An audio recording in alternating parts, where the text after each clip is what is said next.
Hello and welcome to the Golden Playbook.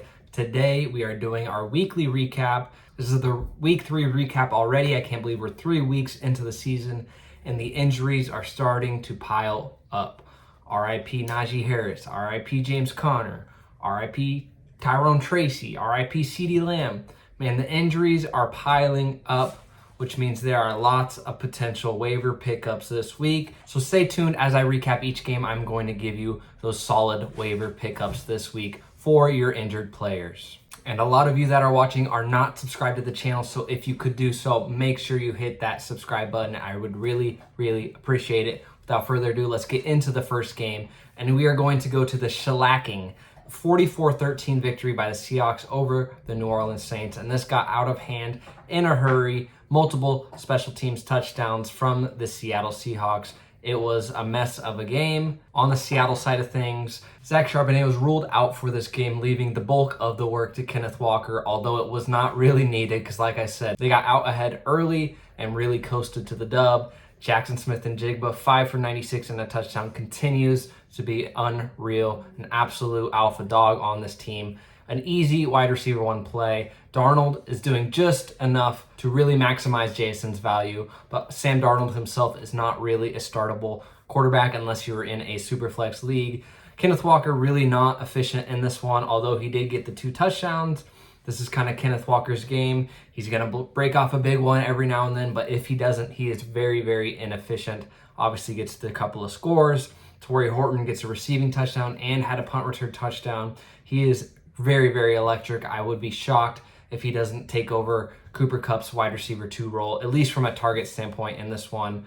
Kind of a tough Cooper Kupp game. Only had 3 targets. Obviously, they didn't need to throw the ball much. On the New Orleans side of things, Kamara continues to get good usage. Was not very efficient in this one, although the Seattle defense and the front in particular is very stout. Chris Olave's usage continues to be elite. Unfortunately, it is in this very poor offense from New Orleans, but 14 targets, 10 for 57. Eventually, he's going to have a boom game with this kind of workload, but he continues to be a PPR scam. So obviously continuing to play him. Juwan Johnson continues to be second on the team in targets, had 8 in this one, a solid 6 for 51. You'll take that out of your tight end every day of the week. I expect a little bit of a bounce back from New Orleans. Obviously, hopefully they won't get out to this big deficit early next week. Next up, the other shellacking was a 48-10 victory. Vikings over the Bengals. Obviously, the Vikings dominated this one. Their defense in particular was outstanding. Cornerback Isaiah Rodgers had 2 touchdowns in his own right, which really made the offense not have to do much. With that being said, Jordan Mason had the boom game that we were hoping for. 16 carries for 116 and 2 touchdowns. And he's going to do this week in and week out, especially against bad defenses like the Cincinnati Bengals. That being said, he is not used in the receiving game. So if it's a game the Vikings will be behind, his usage could falter a little bit, but he is just such a good pure runner of the football. He is going to be a must start until Aaron Jones gets back and probably even after that. Justin Jefferson has a solid 5 for 75, but like I said, the Vikings did not need to do much offensively as this one got out of hand. TJ Hawkinson finally has his first good game of the season, 5 for 49 and a touchdown. Perhaps his usage will continue to increase so long as Wentz is at quarterback. With that being said, Jordan Addison will be back for their next game, so don't expect crazy things out of TJ Hawkinson.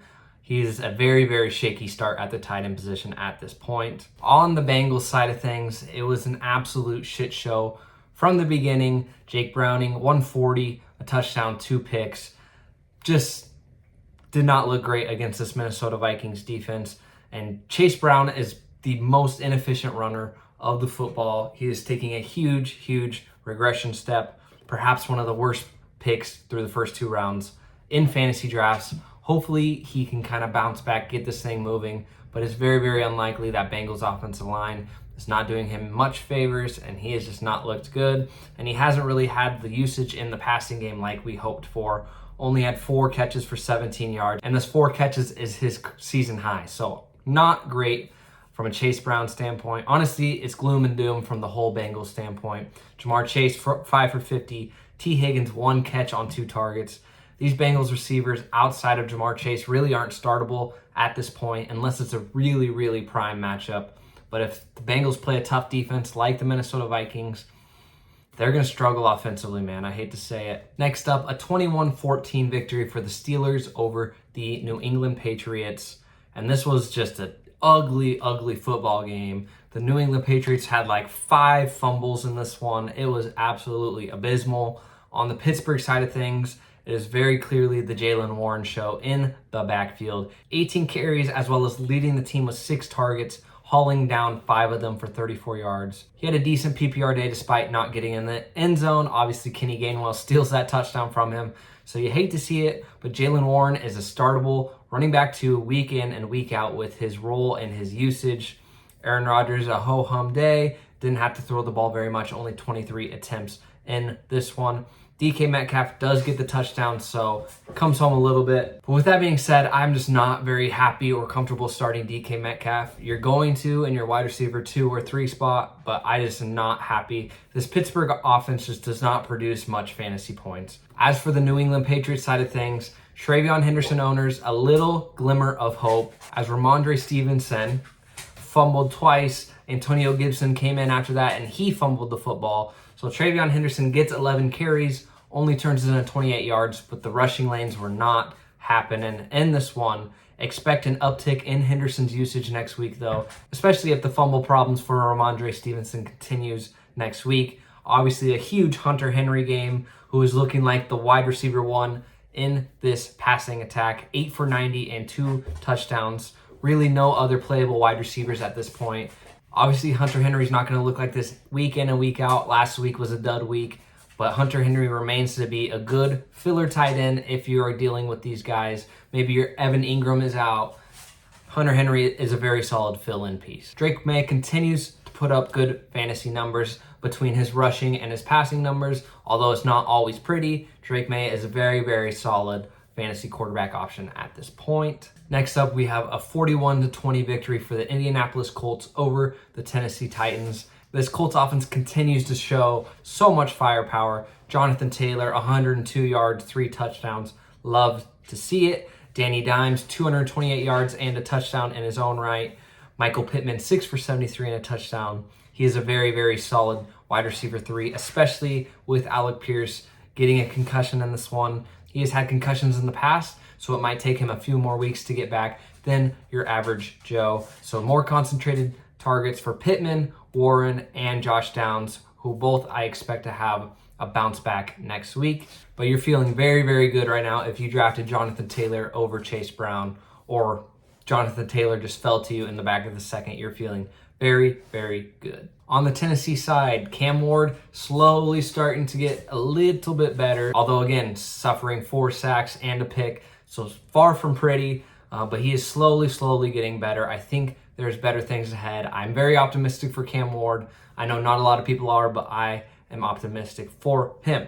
In the backfield, continues to be Tony Pollard's backfield, although it's not been ultra efficient. Finally gets his first touchdown of the season, so comes home in fantasy a little bit, but continues to have very, very little to no work in the passing game, which is a bummer. Did get 2 receptions in this one, but we expect more receptions out of Tony Pollard, or at least I do. He's just not getting those dump down opportunities.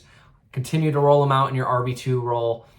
It's just not very exciting. From a receiving standpoint, IU Manrich gets in for another touchdown, 4 for 38, and the score. He is a deep flyer if you want to pick him up. If he is still on your waivers, he is a decent pickup to fill in as buys start to happen in the next coming weeks. Chikakonkwo, 5 for 66, led the squad in receiving. He's a decent streaming tight end. I'd put him in a tier below Hunter Henry, but if the options are slim in your league, Okonkwo is a decent streaming tight end. Calvin Ridley led the team with 7 targets, only hauled in 1 of them, and the play is pretty abysmal at this point. I would have a hard time starting him comfortably until he kind of shows he has some confidence back and he has, the caliber of play that we are accustomed to seeing back from Mr. Calvin Ridley. Next up, the ugly AFC South matchup between the Jags and the Texans, a 17-10 victory for the Jags. And it just did not look pretty. Both ETN and Tootin get in on the ground for scores. Etienne dominated the touches in this one, 16 carries to Tootin's 6. I will mention Tootin came into the week with a shoulder injury. He was pretty much non-contact all last week, so I think they're kind of easing him back in. I think his role will be more expansive next week. So hold on to Tootin. I think good things are ahead. Brenton Strange continues to be a solid option at tight end. 6 for 61 on 7 targets. Parker Washington, sneaky, leading the squad with 11 targets. Definitely pick upable, as Travis Hunter's snaps on offense are very, very down in the dumps. Only had 1 catch for 21 yards. Not understanding why they're not using him. I would hold on to him. I wouldn't drop him yet at this point, but he's definitely not playable in your starting lineup. Brian Thomas, another unfortunate game. 2 catches on 6 targets. It is just not pretty. The vibes are very, very poor in Jacksonville. I'm not feeling good about starting really any of the pieces outside of Etienne Jr. Trevor Lawrence just does not look good at this point. On the Houston side of things, CJ Stroud may look even worse. He is just getting no help. Nico Collins is their only option on the outside, who finally comes home 8 for 104 and a touchdown. He is the only semblance of offense on this team. They can't get anything going on the ground. Nick Chubb is dusty, washed.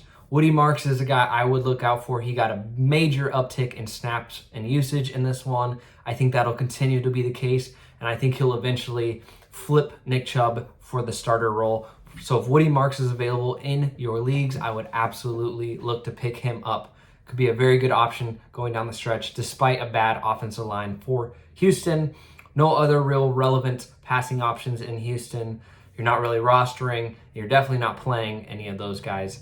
CJ Stroud has not looked anywhere near the guy from his rookie season. I don't know what happened. Next up, perhaps the surprise game of the week, at least for me, was a 30-0 zip, zero, nada victory for Carolina Panthers over the Atlanta Falcons. And wow, this was an absolute rout, a disaster class for Atlanta. But let's start on the Carolina side of things. Chuba Hubbard, 17 carries, 73 yards, also adds a pair of receptions. So not nearly the day we're expecting. As you see, when he doesn't score a touchdown, those numbers aren't great. Rico Dowdle does get 10 carries and a touchdown in this one, probably due to the massive lead, of course, trying to save Chuba for later in the season. Teteroa McMillan continues to dominate the target share, only turned it into 3 for 48 in this one, but I think better things are ahead, especially when Bryce Young has more than 24 pass attempts, which will be most often this season, as they are usually trailing by this margin. T-Mac is an absolute dog. He is going to be a very valuable piece moving forward. On the Atlanta side of things, outside of Bijan Robinson, this team is bad. Penix looks so bad. I would be very, very worried. I think Kirk Cousins could get some real playing time if Penix continues to play this poorly. Mr. Drake London, 5 for 55 on 8 targets. If you're a London owner, you're honestly hoping for Kirk Cousins to get back. I hate to be that guy, but Penix has not looked good. Darnell Mooney, 11 targets, only 4 for 44. Bijan is the guy who continues to do the darn thing. His talent will win out. At the quarterback position, we have to see. I'm sure Penix has a little bit of a leash, but hey, when do you go back to Kirk Cousins to give this offense some life? We'll see. London will bounce back, I'm sure of it, but we keep saying that. So next up was an NFC powerhouse battle, 33-26 victory by the Philadelphia Eagles over the Rams, who blocked the game-winning kick and took it to the house to win the game by 7. And this is why you continue to put A.J. Brown in your lineup, right? You would be sick to your stomach if this was the week you sat A.J. Brown when he goes for 6 for 109 and a touchdown. Obviously, Hurts has 226 yards and 3 passing touchdowns, adds on a rushing score. Huge day for Jalen Hurts. That's why you draft him at his draft capital, and this is why you continue to play A.J. Brown. Devontae Smith has a very solid game in his own right, 8 for 60 and a touchdown. And these are the kind of games you're going to get when the other team is competitive.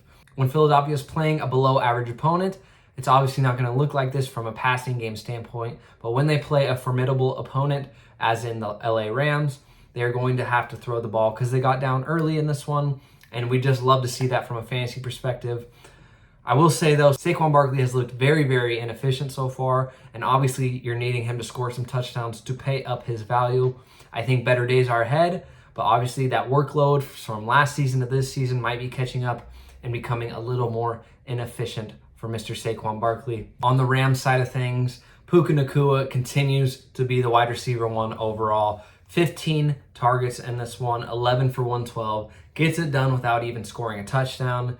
If we're doing redraft rankings, Puka Nacua is my wide receiver 1, pretty much by a landslide moving forward. His usage is outrageous. He's never going to have a down game.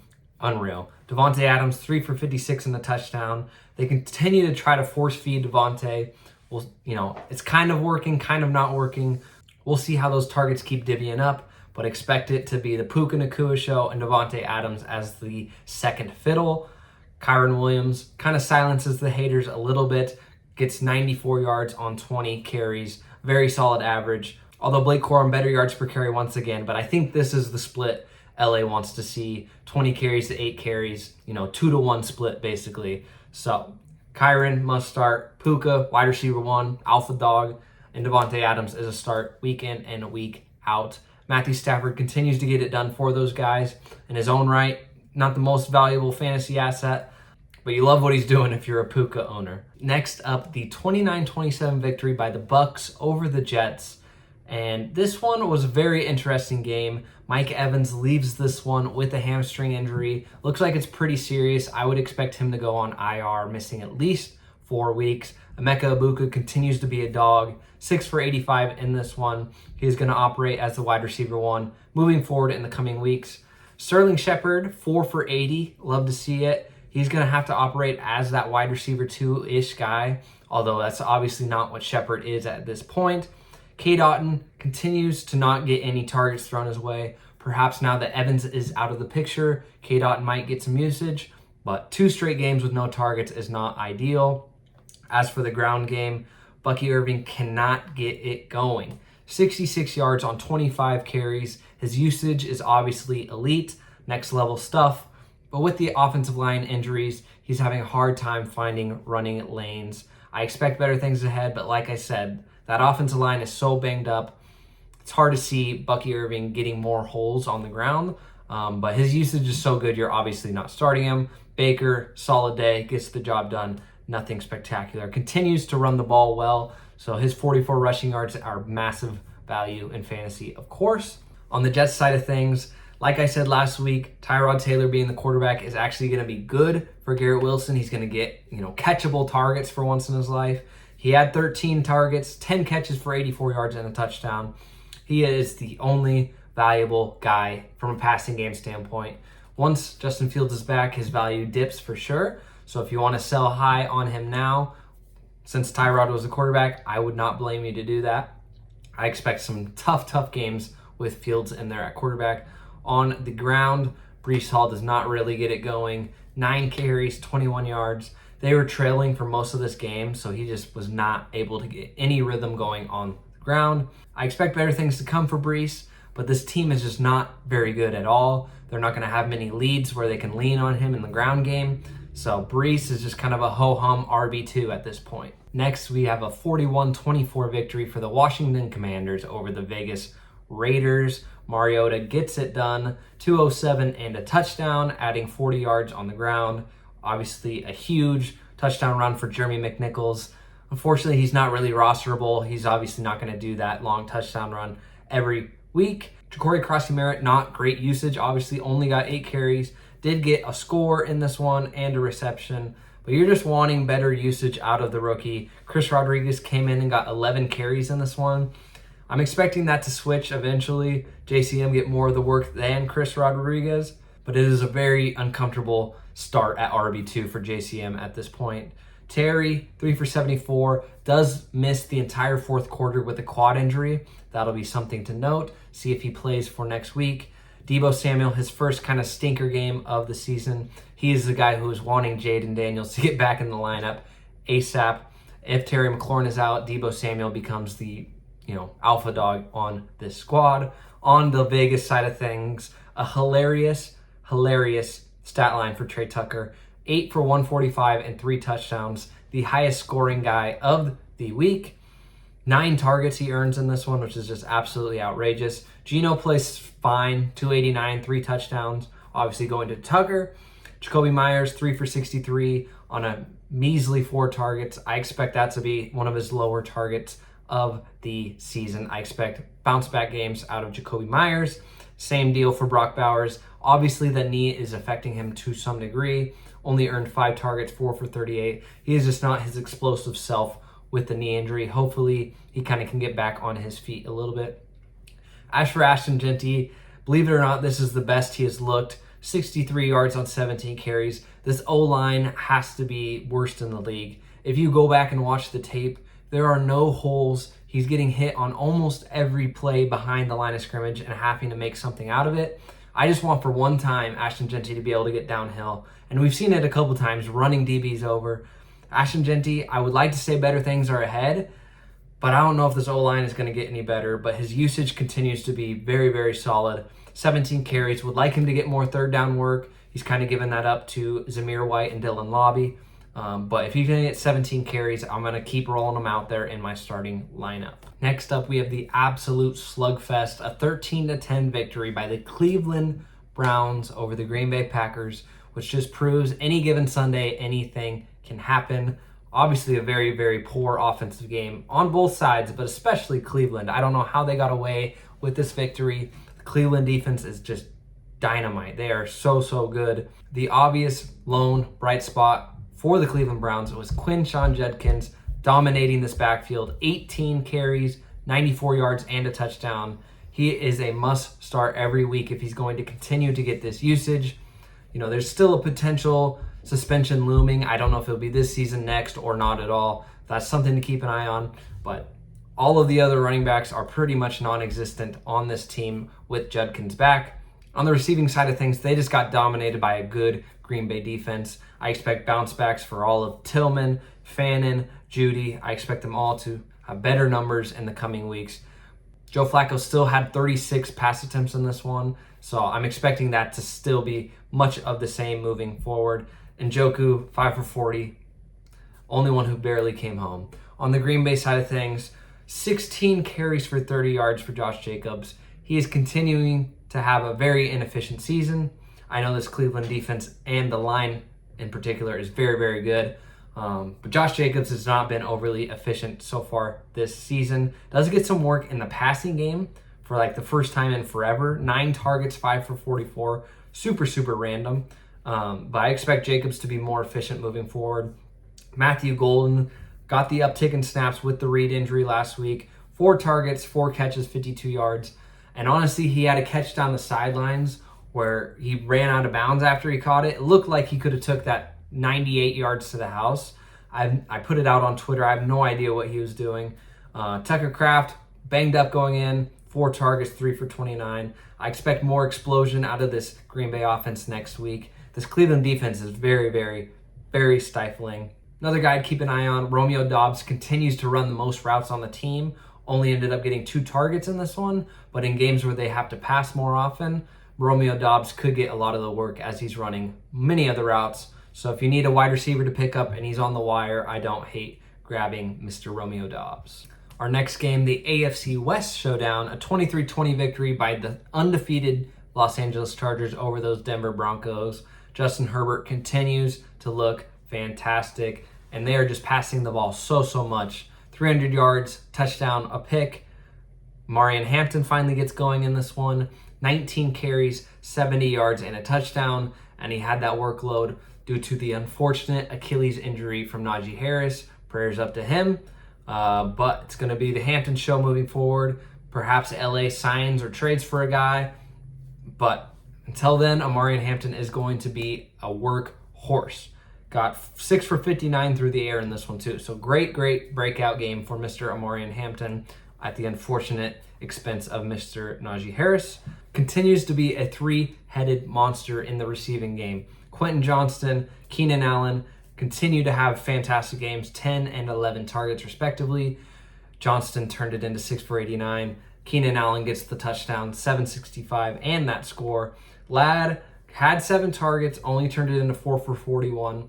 And I know people are probably worried about this, but I am not too worried. I think he's an excellent buy low candidate. I think he's going to continue to get these targets, And eventually the touchdowns are going to come his way. I'm not too worried about Ladd in this one. Backup tight end Aronde Gadsden does get 7 targets. That is a guy to look out for down the stretch. I wouldn't pick him up quite yet unless you're in a deeper league, but Gadsden is a tight end to look forward for later in the season as a streaming option.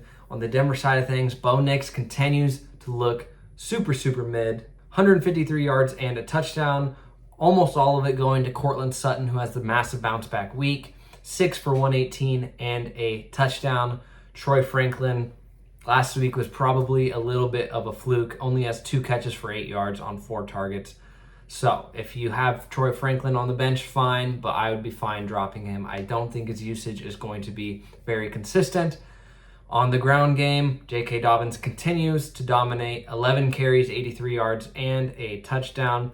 R.J. Harvey is just not really getting a chance yet. Definitely holding on to Harvey. I think his role is going to continue to grow. You're one Dobbins injury away, much like Hampton, one Harris injury away. So obviously we aren't wishing upon that, but I think Harvey's role will continue to grow. He's a second-round draft pick. They want to get him involved. So Broncos not looking great outside of Cortland Sutton and Dobbins. Would really like to see some better Bo Nix play moving forward. Next game, we have a 16-15 victory by the 49ers over the Arizona Cardinals. Mac Jones gets it done again, although he does bang up his knee in this one. So we will have to see if Brock Purdy is back, if Mac Jones is good enough to go, or if it'll be the third stringer, Adrian Martinez. I hope for our eyes we don't have to have the third stringer go. Hopefully one of Purdy or Jones is good to go. McCaffrey's usage continues to be outrageous. 17 carries for 52 yards, 15 targets, finishes 10 for 88. Obviously comes home without a score. Nothing is very efficient, but his usage, his role is right up there with Puka Nacua as the best in the NFL for fantasy purposes. Ricky Pearsall, 8 for 117, very solid game on 11 targets. Until Juwan Jennings, Brandon Ayuk, some of these guys get back, Ricky Pearsall is going to operate as the one. And against, a mid to poor defense in the Arizona Cardinals, he's going to capitalize on that pretty much every single time. On the Arizona side of things, this offense continues to be so inefficient, so up and down. Outside of Trey McBride, there's just no good pieces. Not to mention James Conner does go down for the season with an ankle injury. The extent we don't know, but he is out for the season. It was very gruesome. So it is Trey Benson time. He's the new RB1, 10 carries for 42 yards. He's kind of had a third down role early in the season.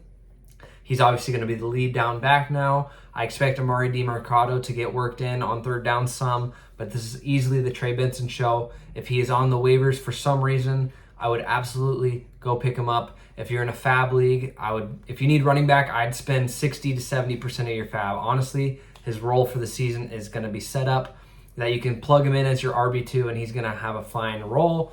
Marvin Harrison Jr. continues to be so inconsistent. Had bad drop in this one. The confidence is obviously not there between Kyler and Marvin Harrison Jr. If you have a better able option than Marv, I'm not opposed to sitting him until he proves us he can do it. Trey McBride continues to be a solid tight end, gets into the touchdown, which is rare for him. So overall, this Arizona offense is very, very underwhelming. But Trey Benson is a must pick up, especially if you need running back at this time. Our next game was a 31-14 Chicago Bears victory over the Dallas Cowboys.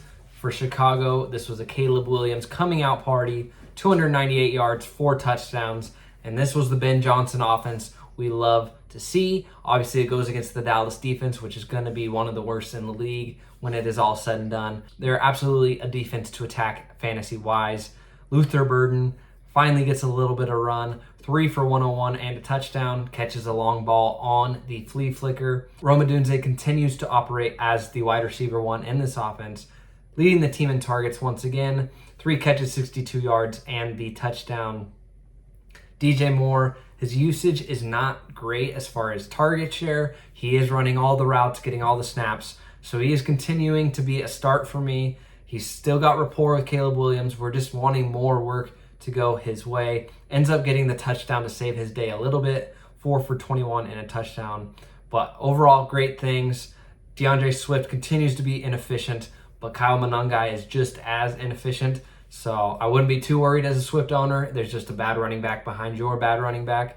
On the Dallas side of things, obviously a CD Lamb high ankle injury is going to sideline him probably 3 to 4 weeks at least. This puts a big damper on things for Dallas. I think they're more well equipped to withstand this year than previous years. With Pickens being there, his usage obviously continues to go up, especially with this Lamb injury. 9 targets, 5 for 68 and a touchdown. And then perhaps the person who most benefits is Mr. Jake Ferguson. 14 targets, 13 catches for 82 yards, continues to be a PPR scam. Absolutely a must start at tight end every week, especially with Lamb being injured. Javonte dominating on the ground once again. Did have a tough fumble, but it was kind of a fluky play, so I think he's going to continue his role. Also got 5 receptions in this one, so he is a very, very solid RB2, and you are continuing to love your return on value of that pick. Dak, obviously 251, a touchdown, 2 picks. Not great. One of the picks was out of Pickens' hands, and he basically gave it to him. But the Lamb injury is obviously going to dial this offense down a little bit. They have some pieces to continue to get going, but I expect definitely some regression overall from this Dallas offense. And all of this led down to the absolute abysmal Sunday night football game between the Chiefs and Giants, a 22-9 victory for the Chiefs, who avoid going 0-3. For Mahomes, 224, a touchdown, is doing the best he can with Tyquan Thornton, Juju Smith-Schuster, and Hollywood Brown being his top options. It's obviously tough sledding. They desperately need Xavier Worthy and Rashee Rice back as soon as possible. Honestly, you're not feeling great starting many of these options. Kelsey is a mid tight end to start. Hollywood, outside of that first game, has not seen the target share, so not great. Juju, you're just not going to pick up and play. Tyquan Thornton, not 9 targets. I just don't think that's sustainable. You don't really want to play any of the running backs for Kansas City. It is just bad times from a fantasy standpoint. Obviously, you're playing Mahomes, rolling him out just because, he can do it. He's magical. But until those receivers come back, it is tough sledding. On the New York side of things, Russ, major step back. After playing the poor Dallas defense, they play a very good Chiefs defense, and it shows. 160 yards, 2 picks, absolutely abysmal stuff. Tyrone Tracy dislocates his shoulder in this one, paving the way for Cam Skattebo, who had 60 yards rushing and a touchdown, adding 6 for 61 in the passing game. Obviously a very, very solid game. Skattebo is a must-own, must-start. If for some reason he is on the waivers in your league, he is an absolute must-pick-up. I view him in the Trey Benson range, so 60 to 70% of your fab if you need a running back desperately. Absolutely pick up Mr. Skattebo. Malik Neighbors, a very tough 2-catch game on 7 targets. Obviously, better things are ahead. We're hoping for Jackson Dart to get the nod as starting quarterback. You'd feel much better as a Malik Neighbors owner. But until that happens, you just kind of have to keep rolling him out. Wan'Dale Robinson, a tough 1-catch game. Just a tough fantasy game all around. With that being said, Skattebo is a must-add. And that leads us down to the Monday night game. And the big-time Monday night matchup delivers a big-time game, a 38-30 victory for the Lions over the Ravens. Both offenses looked unbelievable. These are what we put our fantasy assets to in the drafts, these very, very good offenses, and they came to fruition. David Montgomery, big game, 151 yards and 2 scores, including a long 72-yard rush where he looked pretty darn spry. Amon-Ra does Amon-Ra things, 7 for 77 and a touchdown, just as consistent as it gets. Jameson Williams utilized early on that first drive and then not really again. Like I said last week, he's going to have more of these 2 catches for 40 yards than the 2 catches for 100 yards and a touchdown games. That's kind of the territory with Jameson Williams. He's just a boom or bust guy. That's how he is. Laporta, 4 for 33. Obviously not what you're hoping for. Obviously not exactly what you're hoping for, but a decent game out of Laporta. And then Jahmyr Gibbs gets by on sheer volume. 67 yards, 2 scores, and adds 5 receptions, so he gets it done. Both running backs have 2 scores each. Just an unreal offensive game. Jared Goff managing it all, which doesn't end up being a big fantasy day for him. He doesn't get the touchdowns. Obviously, they came on the ground with the running backs, but very solid performance from the Lions offense. On the flip side, another Derrick Henry fumble. That is 3 in 3 games. He ended up with 50 yards and a touchdown, but those fumbles are killer. Obviously, he's the king. He's not going to lose his role, at least unless this really continues. But Derrick Henry, you're going to keep rolling him out. Very, very tough, though, at the end of the day. But what's not tough was the Mark Andrews breakout game. I can't imagine how many people probably sat Mark Andrews this week, gave up on him early, and he goes out for 6 for 91 and 2 touchdowns. Absolutely beastly game. And listen, the story of the game, they bottled up Zay Flowers on defense and Lamar himself. Lamar got sacked 7 times, so other guys were having to do the work other than Zay. So Mark Andrews, big time game. Rashad Bateman, 5 for 63 and a touchdown. So some other guys had to step up. Obviously a disappointing game for Zay. I think the first 2 weeks are going to be more so what he is going to be like. I think a big bounce back week should come next week. Lamar, solid fantasy day, 288, 3 passing touchdowns, 35 rush yards. Big time quarterback put up the big time stats. Unfortunately, they didn't win the game, but all around a very, very solid into the week. And that has been our week 3 recap. Like I said at the beginning of the video, many of you who are watching are not subscribed to the channel, so make sure you go down and smash the subscribe button. It is free, of course. Make sure you smash the like button while you're down there. Comment down below your biggest takeaways, your greatest victories, your toughest losses of the week. Comment down below so we can all hash it out. But we are on to week 4. Stay tuned for Saturday. We're going to do the look ahead, some sit-start stuff. If you have any sit-start questions for the upcoming week as things move along, feel free to drop them down in the comment section below or hit me on my Twitter. It is always in the description. As always, I appreciate the support. Thank you guys for watching. We'll catch you on the next one. Peace.